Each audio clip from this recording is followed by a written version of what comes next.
மன்னவா. சுவாமி சுவாமி வணக்கம். ராமன் எங்கே? என் செல்வன் எங்கே?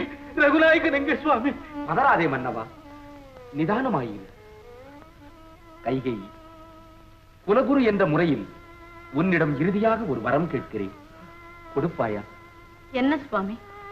பரதனை நாடாள வேண்டாம் என்றோ அல்லது ராமனை காடு போக வேண்டாம் என்றோ நான் கேட்டு விடுவேன் என பயந்து விடாதே.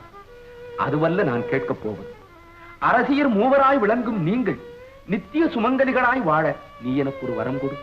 சுவாமி, இது அரசாங்க விஷயம் அல்ல, குடும்ப விவகாரம்.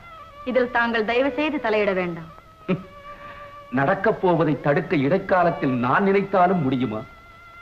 உனக்கு சிரமம் கொடுத்ததற்கு மன்னித்துக் கொள்ளம்மா, மன்னித்துக் கொள். சுமந்திரரே. சுமந்திரர் வந்து விட்டாரா? அமைச்சரே, ராமன் எங்கே? எங்கே என் மகன் ராமன்? என் செல்வன் எங்கே? நான் எவ்வளவோ தடுத்தும் கேளாமல் ஜானகியோடும் லட்சுமணனோடும் அண்ணல் ராமன் கானகத்திற்கே சென்று விட்டார். சென்று விட்டாளா? சென்று விட்டாளா என் ராமன்? ராமா ராமா!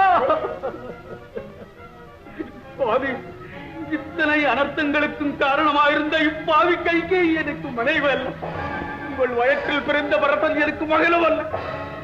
இவர்கள் இருவரும் நான் இறந்த பின்னும் என் சடலத்தை தீண்டவே கூடாது, தீண்டவே கூடாது. ராமா ராமா ராமா! என் செல்வமே, என் செல்வமே, ராமா!